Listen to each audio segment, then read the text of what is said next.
Bonjour, nous sommes le 21 avril 2016 dans une série de vidéos à propos du dialogue interreligieux. Je m'appelle Arnaud Dumouche, je suis théologien catholique et voici Karim El Hanifi qui se présente. Oui, donc voilà, moi, comme je le répète à chaque vidéo, je suis le fondateur du CRRC, donc du Centre de recherche des religions comparées. Et nous sommes là aujourd'hui, comme d'habitude, sur notre petite série avec Arnaud Dumouche pour discuter de certains thèmes. Je te laisse présenter le thème, Arnaud. Tout à fait, Karim est sunnite, il faut bien le préciser. Le thème d'aujourd'hui, c'est est-ce que la révélation a été donnée en plénitude dès le début? Alors, je vais commencer puisque Karim me le propose. Donc, ce que moi j'ai entendu, et il rectifiera s'il le faut, c'est que dans la conception musulmane, le Coran, parole incréée de Dieu, qui n'est pas simplement le texte matériel, on est bien d'accord, est donné en plénitude à plusieurs fois dans les Écritures. Dans les Écritures qui d'ailleurs sont l'Ancien Testament et que les musulmans reconnaissent Adam et Ève évidemment en premier qui reçoit cette révélation. Ensuite il y a Noé, il y a Abraham et à chaque fois il y a un écroulement parce que des hommes falsifient, tordent les textes et la révélation. Donc ça veut dire que du coup pour la foi musulmane, si j'ai bien compris, les contradictions qu'on voit dans l'Ancien Testament par exemple au niveau de Moïse qui autorise, mettons, la lapidation, la répudiation aussi, puis au niveau du prophète Malachie qui l'interdit, viennent de cela. Est-ce que, Karim, j'ai résumé un petit peu? Est-ce que tu peux corriger là-dessus? Alors, tout d'abord, que la paix de Dieu soit sur vous tous, il y a un truc que je n'ai pas compris, c'est que tu dis que le Coran a été révélé de Adam jusqu'à Mohammed. Non, je ne le dis pas, je pensais que c'était vous qui croyiez ça. Ah non, pas d'accord. Non, pas du tout en fait. Nous avons pas, c'est pas le Coran qui a été révélé. Le Coran a été révélé au prophète Mohammed, que la paix et la bénédiction de Dieu soient sur lui. Par contre, avant lui, des messagers ont reçu des messages qui étaient différents, comme l'évangile pour Jésus, la Torah pour Moïse, ce qu'on appelle le Zabour, donc le psaume pour David, etc. Et des prophètes ont eu des inspirations et la prophétie, mais nous n'avons pas ce concept en fait de Coran qui est révélé de Adam jusqu'à Mohammed. Oui, j'entendais pas le texte matériel, je disais le contenu de la révélation est-il le même, à savoir la soumission à Dieu? Si tu l'appelles comme, si tu le vois comme ça, oui. Par contre, ne pas utiliser le terme Coran parce que le Coran est spécifique à la révélation mohammedienne. Tout à fait. Et donc, si on fait un schéma, ça donnerait peut-être cela. Donc, on voit bien ici, Adam, la révélation est donnée parfaitement, puis vient une chute. Du coup, elle est donnée de nouveau à Abraham parfaitement et vient une chute. Puis à Moïse parfaitement, puis vient une chute. Et à chaque fois, il y a des falsifications. Avec Jésus, pareil. Par exemple, falsification que dénonce le Coran, c'est que les apôtres ont tellement aimé Jésus qu'ils ont dit qu'il était Dieu, alors qu'il n'était qu'un prophète. Sur ce rapport-là, je crois que je ne trahis pas ta pensée. Alors, si on parle de falsification, par exemple, d'une réalité, par exemple, pour nous, Jésus n'est pas Dieu, donc le fait que les chrétiens, et non pas les apôtres, par la suite, ont dit que Jésus était Dieu, c'est une falsification pour nous de la réalité, mais par contre, au niveau de la révélation, en fait, il faut bien comprendre le schéma. Le schéma, c'est qu'il y a une religion unique, qui est la soumission à Dieu, et qui a subi différentes dispensations à travers les temps et les lieux, par plusieurs messagers et prophètes. Et ce sont eux qui sont les garants et les dépositaires de cette révélation et qui l'ont ensuite transmise à leur peuple. Malheureusement, un des problèmes, c'est que les peuples en question, à chaque fois, ils s'égarent. Il y en a qui vont tomber dans le polythéisme, etc., etc. Donc, il faut à chaque fois raviver la chose. Et donc, ça s'est perpétré jusqu'à, dans notre cas, le prophète Mohammed, de la paix et la bénédiction de Dieu sur lui. Et le même prophète de l'islam nous enseigne dans un texte qui est connu, en tout cas chez nous, même s'il est singularisé, il est authentique, qui nous dit que certes Dieu envoie en chaque début de siècle celui qui pour cette communauté rénove sa religion, c'est-à-dire un revivificateur. C'est tout. Ce n'est pas un messager qui ne va rien apporter de nouveau, c'est juste qu'il va mener à une bonne interprétation des sources islamiques et recadrer la communauté. Voilà, ce texte il est rapporté donc, dans le recueil de hadiths, comme ça tu comprends comment ça fonctionne chez nous, de Abu Daoud au numéro 4291. Et il est aussi rapporté dans deux autres ouvrages de hadiths, tu vois comme ça, parce que nous en fait on met vraiment les sources dans des recueils de tradition, qui est le Mu'jam al-Awsat de l'imam al-Tabarani, au numéro 6527, et dans le dernier recueil de l'imam al-Hakim, qu'on appelle le Mustadrak, au numéro 8592 et 93. Donc, il faut bien comprendre chez nous comment ça fonctionne. Une religion, différents messages à travers le temps, différentes lois selon les lieux, les peuples et les époques. Et donc voilà. Voilà, et le contenu étant, pour résumer, la soumission humble à Dieu qui est grand, donc de l'homme, à sa volonté. Exactement, c'est-à-dire c'est le point central. C'est-à-dire que la création complète se soumet à l'ordre divin. Eh bien pour nous, ça fonctionne de toute façon tout à fait différente. Donc, au départ, effectivement, Adam et Ève, qui, tu le vois, dans notre magistère, existent. Adam et Ève, c'est un homme et une femme. Il y a un certain nombre de repères du magistère qui ont montré qu'il y avait des choses réelles là-dedans. Mais attention, comme je t'ai dit, comme le magistère ne s'occupe pas du corps, la biologie d'Adam et Ève, le pape Jean-Paul II dit, ben ça c'est à la science de vérifier. Ce qui compte, c'est que leur âme est créée par Dieu. Eh bien, Adam et Ève reçoivent effectivement une plénitude de révélation, mais qui n'est pas seulement la soumission à Dieu. Donc, comme un serviteur humble, qui est un amour d'amitié. Dieu marchait dans le jardin, cœur à cœur avec Adam. Ça veut dire qu'il y a une relation intime, extraordinaire, et Adam et Ève, évidemment, qui l'ont eu dès le départ de leur création, s'en détachent à cause de l'orgueil. Si bien que le schéma après, c'est pas du tout celui que je t'ai montré, c'est un autre schéma qui ressemble à ça.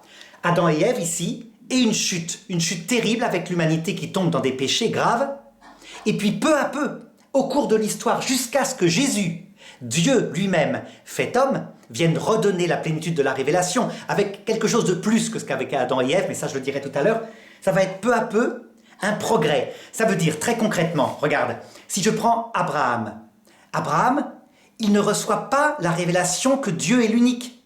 Dans le texte biblique, il reçoit que Dieu est le Dieu d'Abraham, d'Isaac et de Jacob, et son beau-père a un autre Dieu. Donc, parmi les dieux, sa famille a comme Dieu ce Dieu-là dont il ne connaît pas encore le nom. Il ne sait pas qu'il s'appelle Yahvé, ça veut dire « je suis ». Étape suivante, vient Moïse, et Dieu se révèle un peu plus. Il lui dit « mon nom est « je suis ». « Je suis », ça veut dire « l'Éternel ». Et alors à ce moment-là, il lui dit « je vais te délivrer de cette terre ». Mais tu vois, il lui promet une terre promise, et Moïse ne sait même pas qu'il y a une vie après la mort. Il n'y a pas de révélation de ça. Il croit que le paradis, ça va être de conquérir la terre de Canaan qui lui a été promise à travers Abraham, donc ses ancêtres. Et tu vois que Moïse, lui, il autorise la lapidation des femmes adultères, la répudiation, etc. Il y a toute une série de lois comme ça. Et bien plus tard... C'est des lois, on est d'accord, ce sont des lois qui viennent de Dieu. Des lois qui viennent de Dieu, mais adaptées, donc pas des lois définitives pour nous, adaptées à la mentalité de peuple au cœur dur. C'est Jésus qui le dira. Pourquoi Moïse vous a-t-il permis la répudiation? À cause de votre cœur dur. D'accord. Donc du coup, ça continue d'évoluer. Tu vois que le peuple juif, à un moment donné, a un terrible malheur. Alors qu'il a un roi formidable qui s'appelle Josias, qui supprime les idoles du pays, il est massacré par les Babyloniens, déporté, son temple détruit. Donc là, il est bouleversé, il réfléchit, et arrivent d'autres prophètes, dont Malachie, qui lui, va instaurer la monogamie. C'est dans un texte très précieux où il dit ceci: tu vas au temple de Jérusalem, tu offres des sacrifices et tu t'étonnes que Dieu ne t'exauce pas. Qu'as-tu fait de la jeune femme de ta jeunesse à qui tu as fait des promesses? Je déteste la répudiation, dit Dieu. Et la femme de ta jeunesse, la jeune fille que tu as aimée, à qui tu as fait un serment, ne la trahis pas. Dieu a fait l'homme pour une femme. Tu vois, c'est pas Jésus qui instaure la monogamie. Pour nous, c'est Malachie. Donc, c'est Dieu, évidemment, à travers Malachie. Et enfin, va arriver la révélation de Dieu lui-même qui vient sur terre avec Jésus-Christ qui, là, carrément, parle. Et ça, c'est la vérité définitive. Du coup, tu as des contradictions, semble-t-il, avec Moïse. Jésus semble en contradiction parce qu'il dit « Moïse vous a dit qu'il fallait aimer ses amis et détester ses ennemis. Moi, je vous dis d'aimer vos ennemis. » Voilà. Donc là, c'est la parole de Dieu parfaite, faite chair. Et les autres étaient le chemin qui menait petit à petit à cette parole. Donc ce schéma-là, progressif. Eh bien, cette progressivité, elle continue. Ça veut dire que l'Église, évidemment, au début, elle a Jésus, donc elle a le sommet. Eh bien, au cours des siècles, l'Église va peu à peu réapprofondir le message qu'elle comprend peu à peu. D'où les papes qui mettent des dogmes, qui définissent des choses. Comme je te disais hier, comme exemple, par exemple, l'Immaculée Conception de Marie, les chrétiens y croyaient tous quand Mohamed est arrivé, puisque Mohamed en parle. Eh bien, il a fallu le 19e siècle pour qu'un pape dise oui, effectivement, c'est pas dans l'écriture, mais c'est une révélation venant de Dieu. Voilà un petit peu comment ça fonctionne. Karim. Oui, je vois. Alors, mais en fait, moi je vois pas en fait, à la différence de toi, je ne vois pas un vrai problème là-dedans. Parce qu'en fait, c'est un petit peu ce que nous croyons aussi. Nous croyons qu'il y a eu différentes révélations qui ont été faites et qu'à l'intérieur de celles-ci, il y a eu différentes lois. C'est-à-dire que, par exemple, la loi de Moïse a été donnée pour les enfants d'Israël. Et ensuite, par exemple, lorsque Jésus est venu, le Coran témoigne très bien qu'il y a eu des souplesses qui ont été apportées. En fait, ça n'empêche pas l'un n'empêche pas l'autre. Donc, cette révélation progressive, toujours à travers les messagers, nous la reconnaissons, il n'y a aucun problème par rapport à cela. C'est-à-dire que nous, attention, nous ça va plus loin. C'est vraiment des choses qui remplacent d'autres.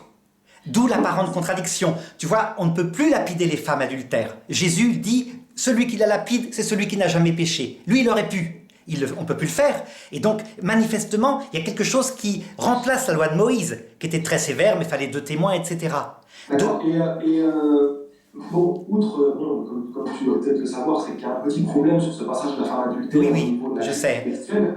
Voilà, exactement, c'est-à-dire qu'on ne sait pas. Non, mais non, on fera peut-être une vidéo dessus. Continue, parce qu'il y a d'autres textes qui peuvent aller dans le même sens, comme l'amour des ennemis. Alors, tu vas comprendre pourquoi je dis ça. C'est-à-dire que ce texte, c'est pas pour mettre en doute en fait le texte, il y a un problème de critique textuelle dessus, on le met de côté, il n'y a pas de problème. Mais par contre, alors, admettons avec toi que ce texte-là, il est valide. Et donc Jésus empêche l'appellation de la femme adultère. Mais il ne faut pas oublier que Jésus permet la validation de l'appellation des enfants. Des enfants ? On le voit. Par exemple, tu prends Marc chapitre 7, versets 6 à 13, où il est dit que Jésus faisait en fait un reproche aux pharisiens d'avoir en fait changé la révélation de Dieu, la parole de Dieu. Parce que Dieu avait dit que l'enfant qui était rebelle envers ses parents, eh ben, il devait être lapidé à mort. Et vous avez changé cela. Vous l'avez appelé. Et donc, attends, je te propose, Karim, qu'on prenne le texte que tu viens de m'inciter. Donc, je coupe un petit peu, puis on prend le texte. On va le lire ensemble. D'accord. Voilà, j'ai trouvé le texte. Hein. Donc, en particulier le verset 10. En effet, c'est Jésus qui dit aux pharisiens, donc, hypocrite, vous avez changé la voix de Dieu. En effet, Moïse a dit, honore ton père et ta mère, et que celui qui maudit son père et sa mère soit puni de mort. Mais vous dites, si un homme dit à son père ou à sa mère, je déclare que cette offrande est sacrée et donc elle revient au temple et pas à vous, alors qu'elle aurait pu t'assister, vous le faites. Et là, vous bafouez le commandement de Moïse. Donc, ton interprétation, Karim, c'est que Jésus voudrait remettre en valeur la lapidation des enfants qui ont fait ça, n'est-ce pas ? C'est pas de la remettre c'est juste de la continuer. C'est-à-dire que vous avez rapporté les choses avec votre tradition, vous avez changé le commandement de Dieu qui était de mettre à mort les enfants qui étaient rebelles. Eh bien, je te réponds, Karim, tu vas voir, parce qu'on va sortir de là, pour nous, évidemment, avec le reste de l'évangile, le commandement de Dieu, c'est pas de lapider les enfants qui font ça, c'est d'honorer les parents. Et ce que Jésus met en cause, c'est le fait... Le point que je te disais en fait, auparavant, c'était par rapport à... Parce que tu m'as parlé de la lapidation, oui. C'était le texte de la femme adultère. Et je reviens à ça pour te dire que, regarde, Jésus valide lapidation des enfants en montrant aux Juifs qu'ils ont détourné le commandement de Dieu. Et étant donné que pour toi, Jésus est Dieu, il ne fait que remettre en application ce qu'il avait commandé dans la Torah. Mais non, si tu lis toute la totalité de l'évangile, tu ne peux pas dire ça. Tu peux regarder la pointe. Attends, je termine, et je te donnerai la parole juste après. La pointe de la chose, c'est l'honneur aux parents, l'hypocrisie. Oui, évidemment, je ne te parle pas que l'application de la peine de mort doit être continuée. Je te dis que là, Jésus fait le reproche aux pharisiens de ne pas appliquer cette peine et de l'avoir changée. Et c'est exactement le même reproche que le prophète Mohammed, paix et bénédiction de Dieu sur lui, fera aux Juifs de son temps lorsqu'ils lui ont apporté un couple d'adultères. Et ils ont changé la loi de Dieu encore une fois. C'est le même reproche que Jésus et Mohammed font aux Juifs. Et Mohammed a mis en application ce que la Torah demandait, puisqu'il a demandé qu'on apporte la Torah devant lui. Et donc, en fait, ce que je veux t'expliquer, c'est qu'on n'a pas de problématique vis-à-vis de cela. C'est-à-dire que, oui, Dieu a révélé, à travers le temps et pour certains peuples, des lois. Et bien, de même chez nous, actuellement, avec la révélation coranique, nous avons une nouvelle loi. C'est juste ça que je voulais mettre en exergue. Mais non, parce que tu fais une lecture en sortant de tout le reste de l'évangile. Et justement, là, ça serait cette fameuse lecture qui consisterait à dire, on voit parfois, tu te rappelles cette parabole où Jésus dit, quant à ceux qui n'ont pas voulu servir le roi, mettez-les, égorgez-les devant moi. Comme si Jésus avait des commandements de violence. Non, pas du tout. Donc il faut, c'est une parabole. Hein. C'est en rapport avec le jour du jugement, ça n'a absolument rien à voir. Eh bien, il faut lire la totalité de l'évangile avec l'amour de Jésus. Donc là, en fait, le vrai commandement que bafouent les pharisiens hypocrites, c'est l'honneur aux parents. Voilà, c'est pas la lapidation. C'est pas ce que dit le texte. Le texte dit bien que ce qui a été bafoué, là, c'est la parole de Dieu. Vous avez changé la parole de Dieu par la tradition des hommes. Oui, mais portant pas sur la lapidation, mais sur l'honneur. Enfin, on va pas s'entendre là-dessus. L'essentiel, si je reprends maintenant, au-delà de ce texte-là, parce que jamais aucun chrétien l'a lu comme ça, c'est pour ça que tu m'as surpris, eh bien, ce que je dirais, c'est que il y a une évolution, visiblement, et que Jésus se laisse mettre à mort, visiblement, donc il le choisit, il pourrait partir, il le dit à Saint-Pierre, j'ai 12 légions d'anges à mon service si je veux, pour empêcher toute violence. Et donc que chez nous, la révélation est donc progressive avec des contradictions. Et au fur et à mesure, elle en devient à l'amour des ennemis. Jésus ne peut pas avoir dit « aimez vos ennemis » et mourir pour ceux qui sont en train de se moquer de lui, et en même temps, dans un message, dire « lapider, comment dirais-je, les enfants qui n'ont pas honoré leurs parents ». Mais justement, c'est là où il y a un problème. C'est ce qu'on appelle, c'est même pas une question d'abrogation ou autre, c'est une question de temps, de la période, de l'instant T sur lequel le messager se trouve. À l'époque de Jésus, ça ne servait à rien de lapider les gens pour du polythéisme, puisque les enfants d'Israël, par exemple, ne l'étaient pas. Donc on ne le met pas en application, ça n'est pas l'application. Regarde, en fait, il y a eu différents messagers. En fait, le fait que Jésus vienne ne change pas ce qui s'est passé auparavant et ce qui vient après avec nous, Mohammed. Lorsque, par exemple, Abraham vient, donc on voit qu'il est, par exemple, polygame, on voit qu'il fait le combat dans la voie de Dieu avec ses serviteurs, mais on voit que ses fils, par exemple, Isaac, ne l'a pas fait. Il n'a pas fait le combat. Ensuite, on a Moïse qui viendra par après, et il réinstaure le combat. Ensuite, on a Jonas, on a d'autres prophètes qui viennent, et ils n'ont pas de combat, etc. Et jusqu'à Jésus. Et après Jésus, nous, on a Mohammed, et il peut y avoir une réinstauration. Il n'y a pas de problème, si tu veux, par rapport à ça. Non, je parle bien de la loi profonde morale et de la révélation contenant le cœur de Dieu. Ça veut dire que les actions chez les chrétiens, parfois on a fait la guerre, nous chrétiens. Comme je te disais, il y a eu une évolution aussi de notre compréhension de l'évangile. On a fait la guerre au nom de Jésus-Christ. Donc ce progrès continue. Ça ne veut pas dire que ces paroles de Dieu, que nous étions fidèles à la parole de Dieu en le faisant. Ce qui est essentiel, c'est que la révélation concernant Dieu, ce qu'il est et son salut s'approfondit dans notre conception à nous, ainsi que, je dirais, le comportement qu'on doit utiliser devient de plus en plus un comportement d'amour de Dieu, d'amour du prochain. Oh, voilà, mais non, moi je n'ai pas de problème avec cela. Je te dis juste la différence qu'on a, c'est que nous, en fait, il y a une continuité encore avec le prophète Mohammed qui lui vient accomplir définitivement la révélation. C'est censé être, en tout cas pour nous et selon le Coran, le sceau de la prophétie et le dernier des messagers. C'est juste la vraie différence qu'il y a.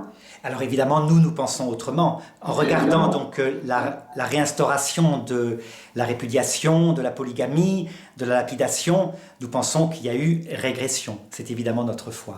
Je comprends, mais en fait, on aurait pu faire cette même chose auparavant, en fait, avec des prophètes, comme je t'expliquais tout à l'heure, qui n'ont pas appliqué certaines choses et que d'autres ont appliqué, que d'autres n'ont pas appliqué, que d'autres ont appliqué. Donc il n'y a pas régression, c'est selon les circonstances. Et nous disons que la dernière révélation, la dernière loi Sharia qui a été donnée au monde, c'est celle-ci qui est en vigueur. Mais voilà. Merci Karim. Voilà, on a tout. Merci. Voilà, à bientôt pour la prochaine vidéo. Au revoir.